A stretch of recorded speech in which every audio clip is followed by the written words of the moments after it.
This is 7.3a of geometry. So we've got a postulate here, 7.1, and it's called the angle-angle similarity.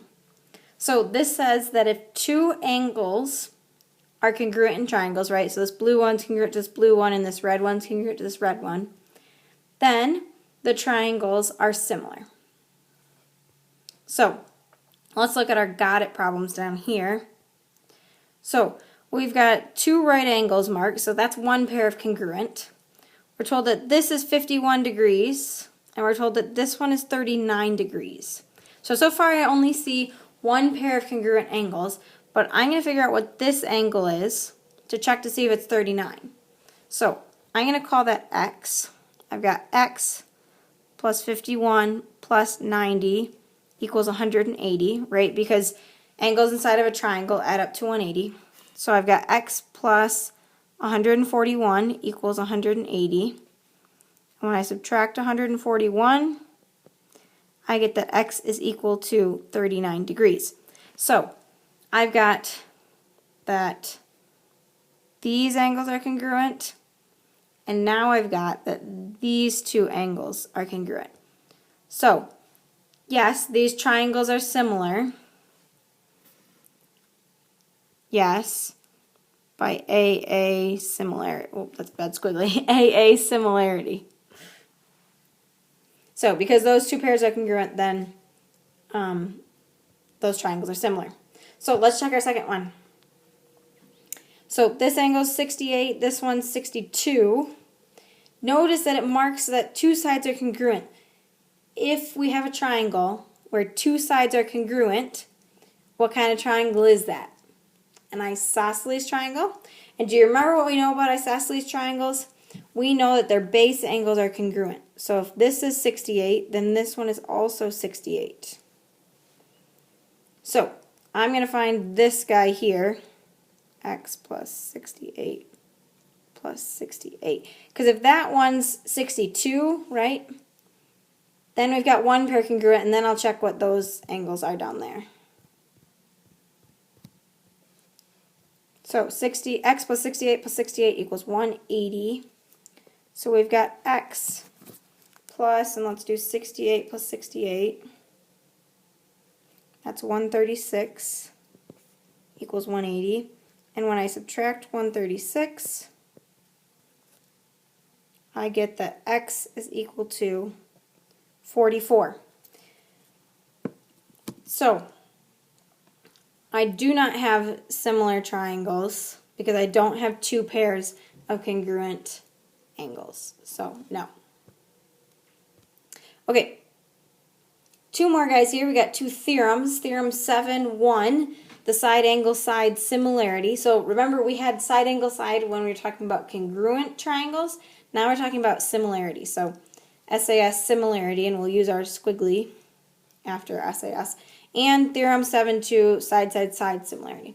So SAS, thinking back to our congruent triangles with SAS, it's set up the same in the fact that it needs to go side, then the angle, then the side. So if the sides, so these two red sides make a proportion, and they're equal to the two blue side proportion, and these two angles are congruent, then the triangles are similar. And for our SSS similarity, if we can make the proportions for all three sides and they're equal, then the triangles are similar. So let's look at that here. So in this problem, we've got the side lengths of all three sides. So if we are going to prove that these triangles are similar, we're going to use the SSS similarity. So we set up the smallest sides together. So the 6 and the 9 go together, and you can see that here. And they figure out the proportion. The 8 and the 12 go together, right? And the 10 and the 15 together go together, and they make the proportion. And those are all 2/3. So we can say those triangles are similar by the SSS similarity theorem. Okay, this problem here looks a little complicated, but when you draw it out with the two triangles, it looks a little more clear. So Remember our reflexive property, and that was when things were overlapping, right? Sometimes we had a triangle that looked like this. We can say that that's congruent because it's exactly the same piece, right? And we could do that same thing with angles. We talked about that as well. So you can see here that both triangles share angle K. So there's our congruent angle, right? So we're starting to look at, maybe we're going to be using the Sss Similarity theorem. So then we look at the side proportion, so 8/10, and we look at 12/15, and those are both 4/5. And so since we're both 4/5 and we have that congruent angle, yes, they're similar by the Sss Similarity theorem. So let's try our own here. So I've got 3 sides on there, so it looks like I'm going to be trying to see if they're similar by the Sss Similarity theorem. So I'm going to take this one, 6 over this one, 8. And that gives us, well, I can divide the top by 2, divide the bottom by 2. So I get 3/4. And then I'm going to choose this side and this side, 6/8. So that's again 3/4. And then I've got 9/12. So 9/12, I can divide the top by 3, divide the bottom by 3, so I get 3/4. So, yes, triangle, and let's name it here, ABC is similar to triangle, and we got to match them up, right? So, FEG.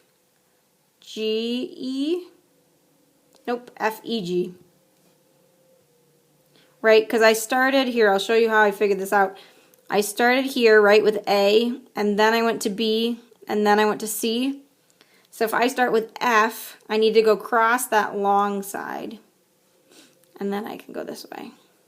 You also could have called it triangle if we had started at E and then gone to F and then to G. That would also work. And that was by the Sss Similarity theorem. So let's check this other guy over here. I'm going to draw these separately so it's a little more clear.